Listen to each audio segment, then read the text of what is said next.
right, good morning, everyone. We're going to go and get things started. We would like to welcome Matt and Alex Fitzpatrick to the Zurich Classic New Orleans Media Center. First of all, Matt, congratulations on win last week at RBC Heritage. We'll just start off with some opening comments about less than 48 hours turnaround, but capturing that second win. Yeah, it was just a bit of a whirlwind, as it always is when you win. But I was obviously delighted with last week. It was a very, very special win for me, and just felt that my game was it improved pretty quickly from Augusta to Harbour Town. I saw some real positive things, and obviously it ended with a win. So yeah, it was a special one. Alex, how were you following along Matt's round Sunday? I was on a flight from North Carolina to New Orleans, and he made me pay $16 to watch that final round and the playoff. So it was really cool. I wish I would have been there, with the rest of the family, but the outcome was still what we wanted. So he did great, and I'm super proud of him. Brother teammates here, Alex, how did Matt approach it and ask you to be his teammate for this week? Everyone was pestering me. Yeah, it was basically what it was. His coach, my mum and dad. Yeah, he was kind of forced into it a little bit, but I can't remember what I was doing. I received a text, and it was like, "What are you doing on these dates?" And half of me kind of knew what it was after all the pestering. I thought we'd finally got through to him, and I got the text through, and it was like, "What are you doing on these dates?" And I was like, "Nothing," because I knew what dates they were. And he was like, "Do you want to play?" I was like, "Yeah, sure. I'll check my busy schedule and make sure I can make it." But I agreed, and now we're here. For those maybe aren't as familiar with you guys, how would you guys explain your relationship as brothers? I would say we're pretty close. I think we're polar opposites, I would say. I'm organized, he's unorganized. Classic. He's happy, I'm miserable. That's probably a good way to put it, really. Anything to add, Alex? No, he's spot on there, really. I can't add much more. Now talking more about your guys' game, where are you guys looking to pull on each other's strengths for the week? You want me to take that? Well, if this happened 4 years ago, I would say the length would have been more on my side, but he seems to have gained a little bit, so I can't use that anymore. Hopefully I kind of piggyback off him this week, and we kind of ham and egg it, and hopefully a good result at the end of the week. Ham and egg it. Wow, you turned very American in your 4 years at college. I think the good thing about both our games, Alex is a very good iron player, and he's got a great short game, and I feel like my strengths are driving and putting. So, certainly alternate shot, that works quite nicely. And then obviously 4-ball is Alex is I think he's very good at making a lot of birdies. So if I can kind of just steady the ship, I'll just kind of let him loose at trying to make some birdies, really. So yeah, it'll be fun. I'm really excited to get the week going. Perfect. With that, if you guys have questions, raise your hand, and we'll get a microphone over to you. We're going to go in the very front here with Paul.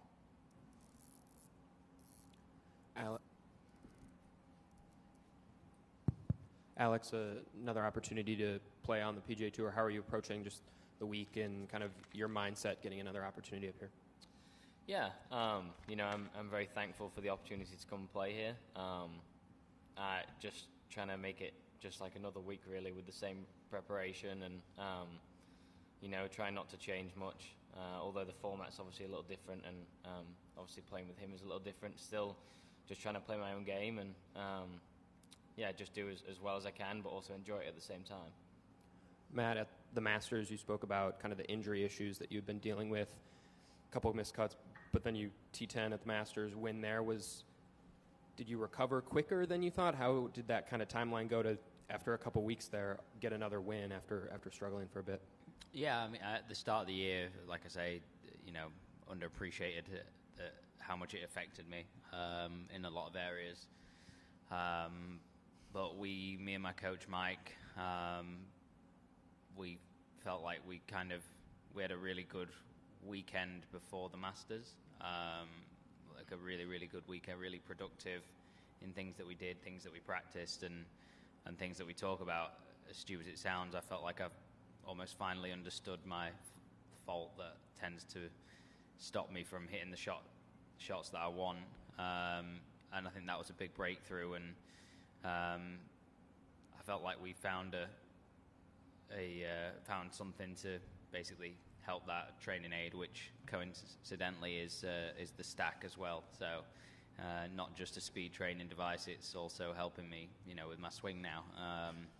So that played a really, really big impact in where my swing is going, and my trainer gave me the all clear to do that, to get back on the stack, and so a combination of those things, I think, kind of just moved me along quicker, and really sort of put me in a good position.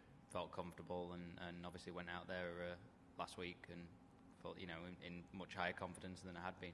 Are you feeling pain-free when you swing, like all good at this point now with it? Yeah. I've probably been pain-free, to be honest, since Bay Hill. But once I'm pain-free, it's at that point, I'm, like I said last week, I'm kind of like at the bottom, and I'm wanting to I need to build myself back up again to where I was before being injured. So that we knew that was going to take some time. I probably was pretty impatient with that and wanted it to be back faster. So now I feel like I'm slowly getting there, if not already there. Off topic a bit, but Luke Donald, Eduardo Molinari here, a couple Ryder Cup captains. You work obviously closely with Eduardo. What was your reaction when he got a spot on the team, and what do you think he can bring to the Ryder Cup? Eduardo? Yes. Yeah, I feel like Ed can bring a hell of a lot. I think he's one of the smartest people that I've ever met. To be honest, he's he's got an engineering degree, and he's a professional golfer. That's pretty unheard of. So he's really, really fascinating to talk to. I love having conversations with him about all sorts to do with golf and stats, and I think that's the big thing that he's going to bring. I think he's so forward thinking, and having played the game at such a high level as himself, I think that's a real positive to bring to the team. Matt, pretty unique timing on the schedule to come off a win and then get to tee it up with your brother this week. Given everything at stake, if you guys have that dream week that comes together, do you feel any added pressure knowing that it could be life-changing for Alex? No, I wouldn't say so. I don't necessarily feel like there's any additional pressure because of it. I think for me, I want him to enjoy it. I think it's a great experience for him. It's a great experience for us, for our parents, and I already, knew I was going to have 2 great weeks at Augusta and Harbour Town, 2 of my favourite weeks of the year, and then obviously this is an addition, just makes it even better. So I'm just excited to get going. I know the golf that he can play is high level, and I think if I can keep my form going and we can gel well, you never know what might happen. Alex, for you two, was it kind of a sibling rivalry growing up on the golf course? Have you teamed up much? Like, can you think of occasions where the Fitzpatrick brothers went out and dominated as a duo, or is this going to be a different week where you're partnering up? No, I don't think, growing up, I don't think we really ever played against each other or kind of with each other, really. The age gap is 4 years, and that kind of was a little too much for the tournaments that we both played in. But yeah, it's going to be a fun week. It's obviously the first time playing with him in anything really in the partnership world. So yeah, just going out and have as much fun as I can. And like he said, it's a great experience no matter what happens. So yeah, just going to go out and enjoy it and see what happens. We did play in a knockout once back at our home club, and he was a lot younger than me, and I was young as well, and I had to chip it to about 4 tees further down so he could carry this big ravine. So that was alternate shot. Alex, I wanted to ask you, I've heard Matt be asked several times about his episode in the Netflix series. I wanted to ask about the family's reception. What's it like having a big star in the household now? But as in him being the big star, we try and keep him grounded. My dad thinks he's the big star of the household normally, so him and his iPad are the two stars of the house. So, no, we keep him as grounded as we can, and we're all super proud of what he's done and what he's achieved, and it's just how it is. We just keep him grounded. We have Jeff Duncan in the back. Yeah, Matt, I'm just curious what attracted you to this event coming off those 2 big weeks you said leading up to this? Just to play with my brother, I think winning the US Open, obviously you get a few extra perks. People kind of want to help you out and want you to come play the tournament, and obviously this was an opportunity to play with my brother, and you don't know how many of those you're going to get, and for me it was I don't, obviously I'm going to have to admit it now in front of everyone, but it was a no-brainer for me. It was always one that I was kind of looking to try and play. And can you speak to, I think for the general fan, sometimes they wonder about fatigue and on the PGA Tour. Can you speak to that as a player? It's more than just walking 18, right? I mean, the travel, all the things that add up to what you put into deciding on what events you play. Yeah, totally. It's it's all about like the flow of the schedule. I won't really play 4 in a row anymore because of that. The travel, depending on where they are. The media commitments, sponsor commitments. There's all these things that you take into consideration when you're picking your schedule, and I think for me, each year I feel like I'm getting better at it, and I've been out here for like 9 years now, so it's difficult, and you make some bad decisions and you make some good decisions. It's just how it goes. I don't think anyone's kind of perfected, picking the schedule, because golf courses change, your game changes, life changes, so it's not quite as easy as it seems. And lastly, how much family, friends, what's your entourage going to be like this week? Just mom and dad, I think. Small, I think. Yeah, literally just mom and dad. Perfect. We're going to finish up with last 2. We'll go Charlotte and then back up here in the front. Has been to New Orleans before, and what are you looking forward to as far as food? I've never been to New Orleans, and I'll be honest, that is terrible. I don't really know much about the food here, so over to you, Alex. No, neither have I. Matt only spent 3 months in college, so I probably got a bit more information about New Orleans than he did. But I heard obviously the seafood is amazing, and I think at some point we're going to try and get out and experience some of that. But yeah, this is the first time for both of us, so we're both excited. And we'll close up final question here in the front.